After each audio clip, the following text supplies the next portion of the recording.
नमस्कार दोस्तों, पहला सवाल आज का पार्टनरशिप का यहाँ पड़ा हुआ है। आप पहले खुद से प्रयास कर लीजिए, ठीक है, और फिर हमारा सॉल्यूशन देखिएगा। देखिए, सवाल को आप ठीक से पढ़ लिए होंगे पॉज करके। कहा गया सवाल में कि ए और बी कितना कितना लगाया है बंधु, 5000 और 6000, ठीक है। एक्स माह बाद सी भी व्यापार में शामिल हो गया, व्यापार 1 वर्ष तक चला और बी अपनी राशि x माह पहले निकाल लिया। यदि लाभ का अनुपात आपको यहाँ दिया हुआ है 20, 18 और 21, ये रहा तीनों के प्रॉफिट का रेशियो। और ये आपको मालूम है कि सी x माह बाद आया था और बी x माह पहले छोड़ दिया। तो सी और बी के रिगार्डिंग आपको ये चीज़ तो समझ में आ रहा होगा कि सी और बी का जो टाइम है वो समान रहेगा। जितना माह बाद सी ज्वाइन किया, साल के अंत के उतना ही माह पहले बी छोड़ दिया, यानी दोनों ही का जो ड्यूरेशन है बिजनेस में वो समान रहेगा। अच्छा, अब सवाल में पूछा गया है कि x का वैल्यू क्या होगा। x यानी अगर हम b का या c का टाइम निकाल लें तो हमारा x पता चल जाएगा। अब देखिए, प्रॉफिट का रेशियो तो हमें तीनों का दिया हुआ है। ए बी सी के प्रॉफिट का रेशियो क्या दिया हुआ है, 20, 18 और 21, ठीक है। इन्वेस्टमेंट का रेशियो हमें किनका किनका पता है, ए और बी का। ए और बी के इन्वेस्टमेंट का रेशियो क्या है, 5 और 6। तो यहाँ से हम टाइम का, इन दोनों के टाइम का रेशियो तो निकाल लेंगे ना। और ए का टाइम हमें पता है 1 साल, तो बी का टाइम हमारा निकल जाएगा, ठीक है। तो पहले हम क्या करते हैं, टाइम का रेशियो निकाल लेते हैं। कैसे, डिवाइड करके। अगर आप डिवाइड कीजिएगा प्रॉफिट, ए के प्रॉफिट को बी ए के इन्वेस्टमेंट से और बी के प्रॉफिट को बी के इन्वेस्टमेंट से, तो इन दोनों के टाइम का रेशियो आएगा। अभी सी को आप भूल जाइए, सी से भी कोई लेना देना नहीं है हमें, अभी 2 ही व्यक्ति पे हम काम कर रहे हैं।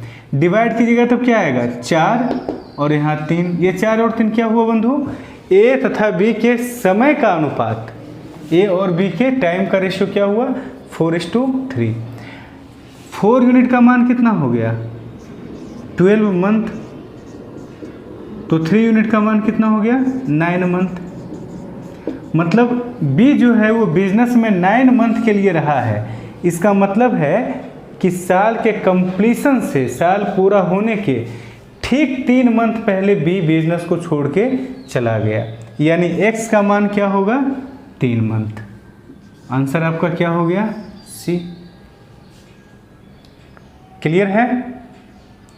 अब पहला सवाल आपका कंप्लीट हो गया। अब दूसरा सवाल में आ जाइए। दूसरा सवाल में कहा जा रहा है कि सी का निवेश कितना है, सी का निवेश कितना है। देखिए, जाहिर सी बात है बी और सी का समय तो समान है। अब बी और सी पे काम कीजिए। अभी हमने ए और बी पे काम किया था, अब ए को आप हटा दीजिए, बी और सी पे काम कीजिए। बी और सी का जो समय है, टाइम जो है वो तो फिक्स है, कांस्टेंट है। तो जिस रेशियो में उन दोनों का निवेश होगा उसी रेशियो में प्रॉफिट को दोनों में बांटा जाना चाहिए। अच्छा, प्रॉफिट को बांटा गया है किस अनुपात में भाई, 18 और 21, यानी आप अभी हम ए को भूल गए हैं, बी और सी पे सिर्फ काम कर रहे हैं, तो इसको और काट के आसान आप कर लीजिए, 6 और 7। यानी प्रॉफिट बी और सी में किस अनुपात में बांटा गया, 6 और 7 में। अगर समय दोनों का समान है तो इन्वेस्टमेंट का भी रेशियो क्या होगा, 6:7। अब बी का इन्वेस्टमेंट 6 यूनिट यानी 6000, तो सी का इन्वेस्टमेंट 7 यूनिट यानी 7000। आपका आंसर क्या हो जाएगा, ए नंबर, 7000।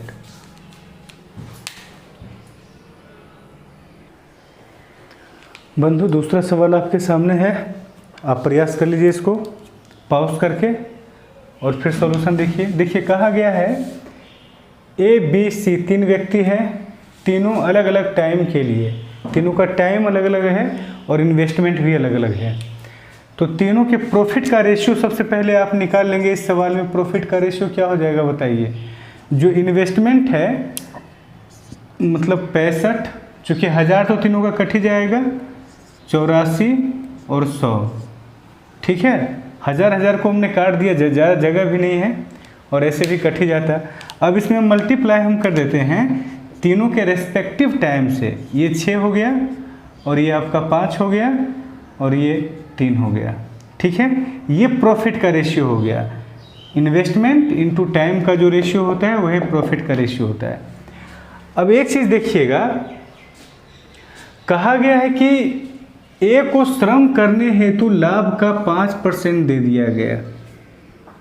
मतलब जितना लाभ हुआ है टोटल 74,000 का, उसका 5% ए को दे दिया गया। तो बचा कितना? 74,000 का 5% कम है ना।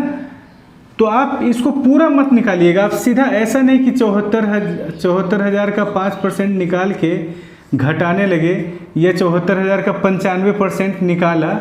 बस आप इतना लिखिए, ये हमारा टोटल प्रॉफिट अब रहा। समझ रहे मेरी बात को? 5% ए को दे दिया गया तो बचा कितना? 95% है ना। टोटल प्रॉफिट का 95% को तीनों में डिस्ट्रीब्यूट करना है। इसको भी सॉल्व मत कीजिएगा, ठीक है। इसको सॉल्व करने की आवश्यकता अभी नहीं, इसको ऐसे ही रहने देना है। अब तीनों का प्रॉफिट हमने यहाँ लिख दिया है, ठीक है। अब इसको आसान हम पहले कर लेंगे। देखिए, ऐसा ढंग का सेटिंग दिया रहता है कि आपका सवाल आसान हो जाए, ज़्यादा कैलकुलेटिव नहीं हो। जैसे देखिए 65 3 से नहीं कटता है, लेकिन 84 आपका 3 से कट जाएगा, 6 से कट जाएगा। तो 6 यहाँ पर दे दिया, 6 मंथ दे दिया है। यहाँ पर क्या किया? 3 से मल्टीप्लाई कर दिया, तो यहाँ पर 6 अपने आप हो जाएगा। इसमें 5 नहीं था, इन दोनों में 5 था, तो इसमें इसका टाइम ही 5 मंथ दे दिया ताकि आपका इजली कट जाएगा। तो ज़्यादातर सवालों में जो है आपको जो मतलब परेशान करने का इरादा नहीं होता है। इन सवालों को देख करके ऐसा लगता है, ऐसा सेटिंग किया गया कि सवाल आप आसानी से सॉल्व कर सकें। आप सबसे पहला काम क्या करेंगे? तीनों जगह से 5 को हटा दीजिए, यहाँ 13 बच जाएगा, और उसके बाद 6 को हटाइए। ये 6 गया, ये 14 रहेगा और ये आपका 10 रहेगा। दैट मीन्स तीनों का रेशियो क्या हुआ? 13, 14 और 10, ठीक है। और टोटल मिल करके यानी 13, 14, 27, 10, 37 यूनिट ये टोटल प्रॉफिट है। 37 यूनिट ये तीनों का मिला करके प्रॉफिट है। ए का 5% छोड़ करके, यानी 37 यूनिट का वैल्यू क्या होगा? 74,000 नहीं, 74,000 का 95%। अब पूछा है किसका? सी का, यानी 10 यूनिट का मान। देख लेना, बात समझना। 34 दूना 74 का 95%, तो 10 दूना 20,000 का 95%। अब 20,000 का 95% निकालना आसान है, आसानी से हो जाएगा 19,000। यही आपका आंसर हो जाएगा, ठीक है। ये भी मत निकालिएगा, ये भी निकालने की आवश्यकता नहीं है।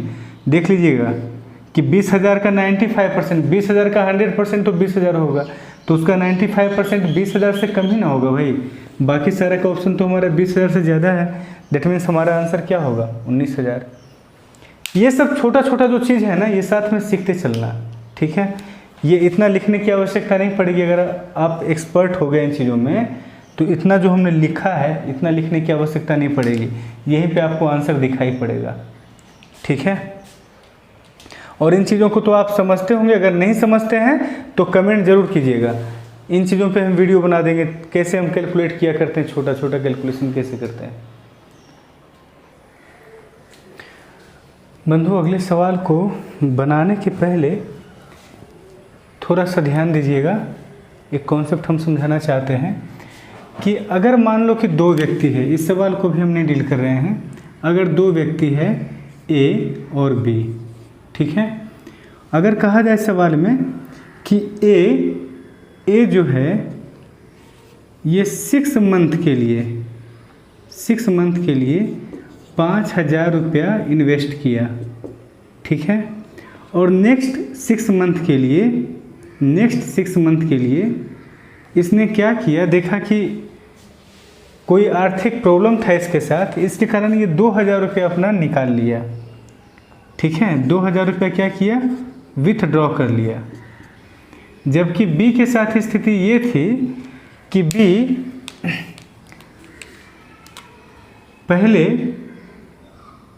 मान लो 8,000 रुपया लगाया स्टार्टिंग में, और 4 मंथ के बाद बी को समझ में आ गया कि बिजनेस काफ़ी अच्छा करने वाला है, इसलिए इसने 2000 रुपया और बढ़ा दिया, यानी ये 4 मंथ के लिए रहा इसका। और फिर 4 मंथ के बाद ये क्या किया, 2000 रुपया और बढ़ा दिया। ठीक है, ये 2000 रुपया निकाल लिया था और ये क्या किया 2000 या 3000, ऐसा इसलिए हम नहीं कह रहे हैं कि यहाँ 2000 है तो यहाँ भी 2000, कुछ भी आप ले सकते हैं। मान लो कि 2000 रुपया इसने क्या किया और इन्वेस्ट कर दिया, ये देखते हुए कि बिजनेस अच्छा कर रहा है, और ये देखते हुए कि उसके घर की स्थिति सही नहीं है, ए ने क्या किया 2000 रुपया विथड्रॉ कर लिया। तो प्रॉफिट का रेशियो दोनों का क्या होगा 1 साल के अंत में। ठीक है, 1 साल के अंत में प्रॉफिट का रेशियो क्या होगा। तो देखिए इस कंडीशन में आपको करना क्या है कि स्टार्टिंग का 6 मंथ में ए का कितना इन्वेस्टमेंट रहा, सबको आप मंथ में पहले लीजिएगा, ऐसा नहीं कि ईयर में कर लीजिएगा। स्टार्टिंग का 6 मंथ में ए का इन्वेस्टमेंट कितना रहा 5000, तो आप लिखेंगे 5000 गुना 6। अच्छा, नेक्स्ट 6 मंथ में 2000 ये विथड्रॉ कर लिया है, यानी इनका इन्वेस्टमेंट जो है वो कितना रहा है 3000। तो अगले 6 मंथ के लिए इनका इन्वेस्टमेंट कितना रहा बंधु 3000। अब यहाँ पर आप ए का हो गया, ए का जो प्रॉफिट का जो ए का शेयर है उसका अनुपात आपने निकाल लिया। अब बी में आ जाइए, बी का 4 मंथ के लिए कितना रहा है 8000। ठीक है, और फिर नेक्स्ट 8 मंथ के लिए इनका 2000 इन्होंने और इन्वेस्ट कर दिया, यानी नेक्स्ट 8 मंथ के लिए कितना रह जाएगा 10000। तो आप 8 गुना 10000 कर दीजिए। ठीक है, यही इन दोनों का रेशियो रह जाएगा इनके प्रॉफिट का। ठीक है, आप इसको हल कर लीजिएगा तो ए और बी के लाभ का जो अनुपात है वो आ जाएगा। सही है। अच्छा, इसको एक और तरीके से आप क्या कर सकते हैं कि ये 5000 स्टार्टिंग में लगाया है ना, ये कितना लगाया है बंधु स्टार्टिंग में 5000, इस 5000 को पूरे साल तक आप चलने दीजिए, मतलब 5000 गुना 12, लेकिन 6 मंथ में 2000 का कमी हुआ है। हमने पूरे साल के लिए 5000 को ले लिया, लेकिन लास्ट का 6 मंथ में क्या हुआ है 2000 इसने निकाल लिया है। ठीक है, बिजनेस से इसने विथड्रॉ किया है 2000। तो आप क्या कीजिएगा कि माइनस कर दीजिएगा 6 मंथ के लिए कितना 2000 को। समझना, ऐसा नहीं कि -6 इंटू आप घटा करके 3000 यहाँ लिख दीजिए, नहीं, हमने टोटल को पूरे 12 महीने के लिए हमने कितना लिया है इसका 5000। अब 5000 में लेकिन कुछ कमी रह गई है ना, कितने की कमी रही है 2000 की। कितने दिन के लिए कमी रही है 6 माह के लिए, तो 6 गुना 2000 को हमने क्या कर दिया माइनस कर दिया।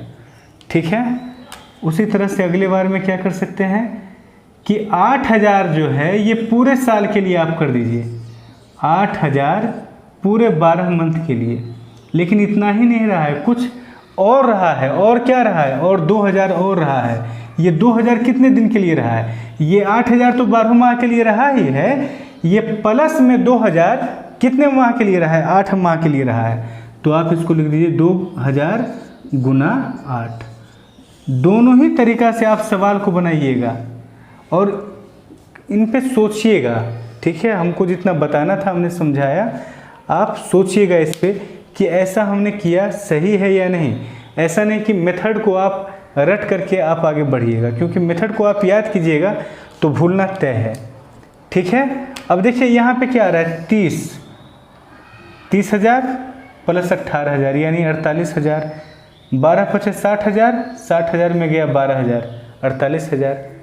ठीक है, ये आपका 8 चौक 32,000 और 80,000, ये आपका 80,000 है और ये 32,000 है, मतलब कितना हुआ 80 प्लस 32 112,000, 112,000। अच्छा, यहाँ से भी आप देख सकते हैं 12 8 96,000 और 8 दूना 16,000, 96 प्लस 16 भी आपका 112 हो जाता है। तो दोनों ही तरीक़ा से आप सवाल को बना सकते हैं। अब वीडियो को पॉज करके आप 3 नंबर सवाल जो है उसे प्रयास पहले खुद से कर लें और फिर हमारा सॉल्यूशन देखेंगे। देखिए कहा गया है सवाल में कि तीनों लगाया है, इन्वेस्ट किया है 1, 2 और 4, ठीक है। अच्छा 12 माह के लिए तीनों लगाया है, तो हम तीनों में 12 से गुना कर सकते हैं, है ना। तीनों में हम क्या कर सकते हैं, 12 से मल्टीप्लाई कर सकते हैं। चलिए हमने 12 से मल्टीप्लाई कर दिया। अब बीच में कुछ बदलाव भी हुआ है। बदलाव क्या हुआ है कि ए फिर से इन्वेस्ट किया, कितना, जितना उसने पहले इन्वेस्ट किया था उसका आधा, ठीक है। पहले इन्वेस्ट किया था 1 यूनिट, तो 1 यूनिट का आधा क्या होता है, 0.5 यूनिट, यानी हम ऐड कर देंगे 0.5 यूनिट, ठीक है। ये कितने मंथ के लिए ऐड किया है 0.5 यूनिट, 6 मंथ के लिए, ठीक है। तो हमने 6 से मल्टीप्लाई कर दिया। सेकेंड में बी जो है वो अपनी पूंजी के बराबर राशि यानी 2 यूनिट इसने फिर इन्वेस्ट किया, कब, 6 माह बाद, कब तक, 12 माह तक, यानी 6 माह तक के लिए इसका ये वाला 2 यूनिट इन्वेस्टेड रहा। और सी क्या किया, बेचारा मजबूर होकर के 1/4 भाग 6 माह के बाद निकाल लिया। तो ठीक है, इनका ये 12 मंथ तक रहा है, लेकिन इसमें कमी रहा है। कितने की कमी रही है, 1/4, किसका 1/4, इसके इन्वेस्टमेंट यानी 4 का 1/4, तो 4 का 1/4 होता है 1, इतने की कमी रही है। कितने मंथ के लिए, 6 मंथ के लिए कमी रही है, तो 1 गुना आप 6 इसमें घटा दीजिएगा, ठीक है। आप दूसरा तरीका से भी एक बार बना लीजिएगा, ज़रूर कॉन्सेप्ट आपका क्लियर हो जाएगा। ये है ए, ये है बी और ये है आपका सी। अब इन तीनों का रेशियो आप लिख दीजिए नीचे में। देखिए ये है 12 और ये हो जाएगा 3, 0.5 से मल्टीप्लाई करने का मतलब आधा करना, तो 6 गुना 0.5 यानी 3, 6 का आधा, तो 12 3 15 अनुपात ये है आपका 24 और ये है आपका 12 यानी 36। अच्छा अनुपात ये है 48, 48 में 6 गया 42। तीनों को आप 3 से काट दीजिएगा, 5 12 14, आपका आंसर सी हो जाएगा, ठीक है बंधु।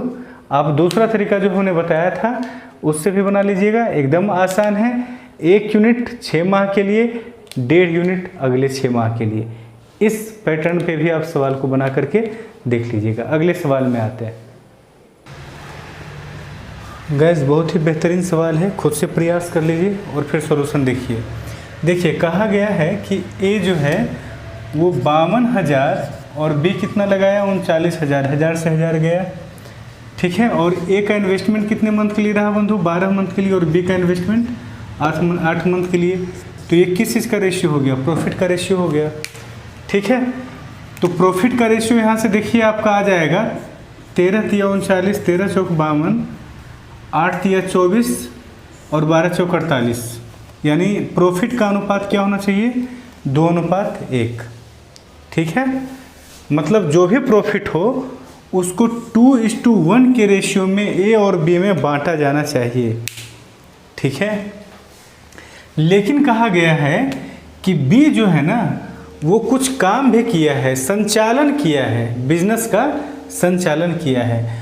उस संचालन के लिए कुछ लाभ का 25% बी को दिया गया, ठीक है। अच्छा अगर टोटल लाभ 100% है तो उसका 25% किसे दे दिया गया, बी को। किस चीज़ के लिए बंधु, संचालन के लिए। बचा कितना परसेंट, 75%।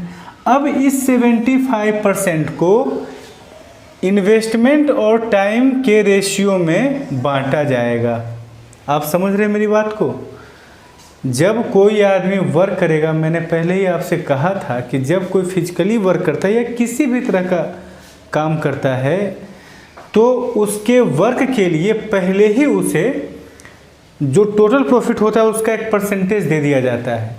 वही काम किया गया है कि अगर 100% का प्रॉफिट हुआ तो उसमें 25% किसको दे दिया गया, बी को। किस लिए, बिजनेस को कंडक्ट करने के लिए, संचालन करने के लिए। और बचा कितना परसेंट, 75%। अब इस 75% में बी का जो वर्क है उसको कोई शेयर नहीं जाएगा। वी का जो इन्वेस्टमेंट है और जिस ड्यूरेशन के लिए इन्वेस्टमेंट है उसमें हिस्सा बनेगा इसका। तो ए और बी का जो इन्वेस्टमेंट और ड्यूरेशन का जो रेशियो है वो 2 और 1 का है, यानी प्रॉफिट का रेशियो क्या है 2 और 1 का, यानी इस 75% को 2 और 1 के अनुपात में बांटा जाएगा। अभी भी अगर सवाल आप नहीं बनाए हैं तो यहाँ से बनाइए, हो सकता है अभी भी आपसे बन जाए, थोड़ा कॉन्फिडेंस आपका बूस्टअप होगा। कभी भी देखिए सवाल का सॉल्यूशन आप देखते हैं तो शुरू से अंतिम तक सॉल्यूशन देखते मत चले जाइए, बीच में रोकिए कि अच्छा स्टार्टिंग से हम नहीं बना पाए, यहाँ से कुछ आइडिया तो हमको मिला, यहाँ से हम बनाने का प्रयास करते हैं, कम से कम आधा ही सवाल आपसे बन जाएगा। ठीक है, चलिए, यानी 75% में 75% को हम 2 और 1 के अनुपात में बांटेंगे तब क्या होगा, 3 यूनिट का मान 75%, तो 1 यूनिट का मान 25%, यानी बी को 25% फिर मिलेगा और ए को कितना मिलेगा 2 यूनिट यानी 50%। अब आप देखिए सवाल को बनाने की आवश्यकता ही नहीं है, बी को उसके काम के लिए 25% तो मिला ही था, बी को काम के लिए 25% मिला ही था, फिर बी को 25% मिल गया किस चीज़ के लिए, उसके इन्वेस्टमेंट के लिए। और ध्यान रखना ये रेस्ट का 25% नहीं है, जैसे ऐसा होता है ना कि एक व्यक्ति जो धनराशि कमाता है उसका 25% कपड़े पे खर्च करता है, फिर बचे हुए का 25% एजुकेशन पे खर्च करता है, तो ये बचे हुए का 25% नहीं है, ये हमने 75% को ही 2 भागों में बांटा है, यानी 75% का 50 मतलब 75% का नहीं, 75% को जब 2 भाग में हमने बांटा 50% और 25% में, तो 50% ए को मिल रहा है, 25% किसको मिल रहा है, बी को मिल रहा है। दैट मीन्स ये 25% का जो आधार है वही इस 25% का आधार है। मतलब हम लोग सीधा सीधा जोड़ के कह सकते हैं कि बी को टोटल कितना मिला है 50% और ए को भी कितना मिला है 50%। ठीक है, बी को जो 50% मिला है उसमें 25% उसके कंडक्ट के लिए और 25% उसके इन्वेस्टमेंट के लिए। ए को जो 50% मिला है वो सिर्फ उसके इन्वेस्टमेंट के लिए। दैट मीन्स हम ये कह सकते हैं कि ओवरऑल दोनों को समान समान राशि मिला। ऐसे बी को कम मिलता, बी को कितना परसेंट मिलता, 33.1/3% ही मिलता अगर वो काम नहीं किया होता। अगर वो काम नहीं किया होता ना तो 100% को हम 2 और 1 के अनुपात में बांट देते तो बी का हिस्सा कितना होता 33.1/3%।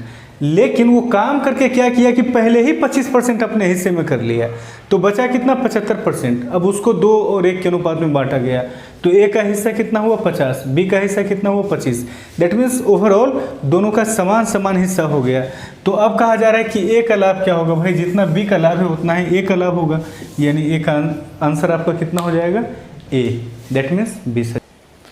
देखिए अगला सवाल हम शॉर्ट में लिख दिए हैं, सवाल एकदम आसान है, कुछ है नहीं जान, आप समझ लीजिएगा। एक्स और वाई जो अपना निवेश किया है ना, इन्वेस्ट किया है, तो उनके इन्वेस्टमेंट का अनुपात दिया गया है 5:6 और कहा जा रहा है कि 8 माह के बाद एक्स अपना टोटल पैसा ही वापस ले लिया। इसका मतलब क्या है कि एक्स का इन्वेस्टमेंट कितने मंथ के लिए रहा, 8 मंथ के लिए रहा। हिंदी में ऐसे ही लिखा हुआ रहेगा कि 8 माह के बाद एक्स जो है वो अपना टोटल पैसा वापस लिया और फिर लाभ को बांटा गया दोनों में 5 और 9 के अनुपात में। तो y का पैसा कितना मंथ के लिए इन्वेस्टेड रहा, मतलब y का ड्यूरेशन पूछ रहा है। तो आसान सा सवाल है, प्रॉफिट का रेशियो हमें दिया हुआ है, इन्वेस्टमेंट का रेशियो दिया हुआ है, टाइम का रेशियो आराम से हमारा आ जाएगा। क्या करेंगे, प्रॉफिट बटा इन्वेस्टमेंट, यानी 5/5 1, 9/6 यानी 3/2 अनुपात ये टाइम का हो गया। हमने क्या किया, प्रॉफिट को डिवाइड कर दिया इन्वेस्टमेंट के रेशियो से, 5 से 5 गया 1 और 9/6 यानी 3/2 अनुपात टाइम का क्या हो जाएगा 2:3। आपको कहा गया है कि आफ्टर, जैसे x का आपको टाइम कितना आया है 2 और y का टाइम 3, 2 यूनिट का मान यहाँ आपको दिया हुआ है कितना मंथ 8 मंथ, तो 3 यूनिट का मान क्या हो जाएगा 12 मंथ। आपका ए नंबर ऑप्शन सही है। आइए अगले सवाल में। सवाल अच्छा है गाइस, आप पहले खुद से प्रयास कर लीजिए और फिर आप सॉल्यूशन देख लीजिएगा। ठीक है, देखिए ए जो है वो निवेश करता है 40,000। देखिए ए 40,000 निवेश किया और हर साल 10-10 हज़ार अपना निवेश वो एक्स्ट्रा डालता रहा, मतलब बढ़ाते गया बाय 10,000। और बी कितना निवेश किया है? 85,000। अब आप देखिए कि अगर हम ए का लिखेंगे 40,000, फिर 50,000, फिर 60,000, फिर 70,000, इसी तरह से लिखेंगे ना। और बी में क्या लिखेंगे हम? 85,000। तो 1000 से तो 1000 कैंसिल हो ही जाएगा, ठीक है। तो आप करेंगे क्या कि सीधा 40 लिखेंगे। ए में 40, बी में आप पहले क्या कीजिए? 85 लिख दीजिए, ठीक है। और ए में क्या करना है बंधु? 40,000 एक साल के लिए, 50,000 एक साल के लिए, 60,000 एक साल के लिए, 70,000 एक साल के लिए, ठीक है। और बी का 85,000 2 साल के लिए। ये सब में हमने एक एक से मल्टीप्लाई किया है, लेकिन एक से मल्टीप्लाई करने पर वही रह जाएगा, तो हमने मल्टीप्लाइड बाई 1 नहीं लिखा है, अननेसेसरी है लिखना, ठीक है। अब आप क्या करेंगे कि जो जीरो है इसका सबका 10 कॉमन लेकर के काट दीजिएगा, क्योंकि यहाँ आपको 10 मिलेगा। देखिए 85 का दुगना 170, तो बच क्या जाएगा? 17। जीरो आपका हट जाएगा, रह क्या जाएगा? सिर्फ 17, ठीक है। इस तरह से हमने इसे काट दिया। अब देखिए यहाँ है 17 और यहाँ पर क्या है बोलिए? आप इसमें 1 डालिए तो 5 5 10 और 6 6 12, 12 और 10 22 अनुपात 17। इसी अनुपात में टोटल प्रॉफिट यानी 195,000 को बांटना होगा। अब इन दोनों को आप ऐड कीजिएगा तो कितना होगा? 39 यूनिट। 39 यूनिट का मान, अच्छा ए का शेयर पूछा है। देखिए ए का अगर शेयर पूछ रहा है तो हम देख रहे हैं ना कि यहाँ 22 है, 22 11 से कट जाता है, तो ए का जो शेयर होगा ना वो 11 का मल्टीपल होगा। अब देखिए बी नंबर ऑप्शन है हमारा जो कि 11 से कटता है, बाकी कोई भी ऑप्शन आपका 11 से नहीं कटेगा। दैट मीन्स हमारा आंसर क्या हो जाएगा? बी हो जाएगा। कभी भी 11 का मल्टीपल में आपका आंसर आएगा तो आप ज़रूर ध्यान दीजिएगा, ठीक है। जैसे यहाँ 22 है, 22 आपका 11 का मल्टीपल है और 22 का है ना कुछ गुना आपका आंसर होगा। जैसे 39 यूनिट का वैल्यू आपका 19500 है, 000 है, तो 22 का वैल्यू आपको निकालना होगा, तो नीचे में 39 जाएगा, ऊपर में 22 जाएगा, तो 39 और 22 में तो 11 कैंसिल होगा नहीं, यानी मल्टीप्लिकेशन में 11 रह जाएगा। आप समझ रहे हैं मेरी बात को? जब आप 22 यूनिट का वैल्यू निकालिएगा, इतना कुछ देखिए करना नहीं पड़ेगा। अगर आप थोड़ा सजग हो जाइएगा, अलर्ट हो जाइएगा, सावधान हो जाइएगा, तो इतना कुछ करना नहीं पड़ेगा। 39 यूनिट का वैल्यू इतना दिया हुआ है, 22 यूनिट का वैल्यू, ठीक है। 39 नीचे में रहेगा, 22 आपका ऊपर में रहेगा। 39 और 22 के मल्टीप्लिकेशन में 11 तो कैंसिल आउट होना है नहीं, 11 तो रहेगा ही, यानी कि जो भी हमारा आंसर होगा 11 उसका एक फैक्टर हो जाएगा। तो इन चारों में एक ही ऑप्शन संजोग से ऐसा है जिसमें 11 एक फैक्टर है, तो हमारा बी नंबर ऑप्शन हो जाएगा। अगर आप इतना नहीं सोच पाते हैं तब सवाल तो खैर बना ही लीजिएगा। 19500 देखिए 000।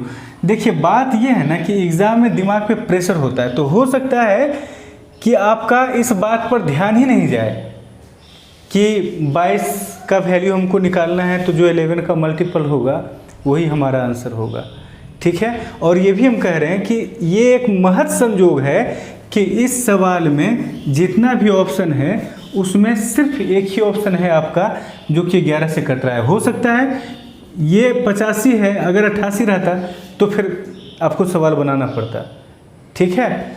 इसलिए इस चीज़ के भरोसे नहीं रहा जा सकता है, लेकिन सीखा जा सकता है, चीज़ों को सीखना ज़रूरी है।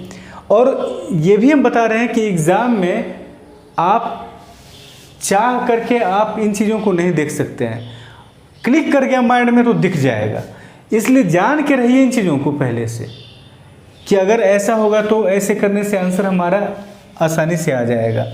देखा 22 हमने आंसर मार दिया, ऐसे किया जा सकता है, ये प्रक्रिया हमने सीख लिया। लेकिन ज़रूरी नहीं कि ये एग्ज़ाम में हमारे काम आ ही जाएगा, इन चीज़ों को ध्यान में रखिएगा, ठीक है। तो 195/39 × 22। अब ये 39 का 5 गुना 195 होगा, स्पष्ट दिख रहा है।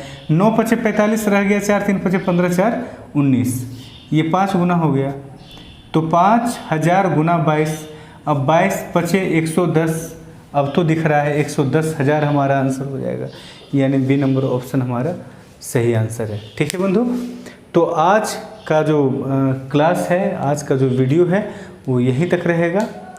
इसके आगे का जो सवाल है पार्टनरशिप का, वो हम नेक्स्ट वीडियो में डालेंगे। अभी तक आपने अगर सब्सक्राइब हमारा चैनल नहीं किया है तो काइंडली कर लीजिएगा और थोड़ा शेयर भी कर दीजिएगा ताकि हमें मोटिवेशन मिले, और इसी तरह से हमारे वीडियोस को देखते रहिएगा। ध्यान रहे कि हमने प्लेलिस्ट बना रखा है, अभी पार्टनरशिप का भी हमने प्लेलिस्ट बनाया है। रेशियो चल रहा था, लेकिन पार्टनरशिप को हमने इसलिए स्टार्ट कर दिया क्योंकि हम वेरिएशन पढ़ा रहे थे, तो साथ साथ में निकल जाएगा ये भी। अभी रेशियो में प्रोपोर्शन अभी पढ़ाना बाकी है, उसमें कंपोनेंडो एंड डिविडेंडो हम पढ़ाते हैं, वो पढ़ाना बाकी है। तो रेशियो के प्लेलिस्ट में अभी और भी कुछ वीडियो डाला जाएगा। ठीक है, तो मिलते हैं हम लोग नेक्स्ट वीडियो में।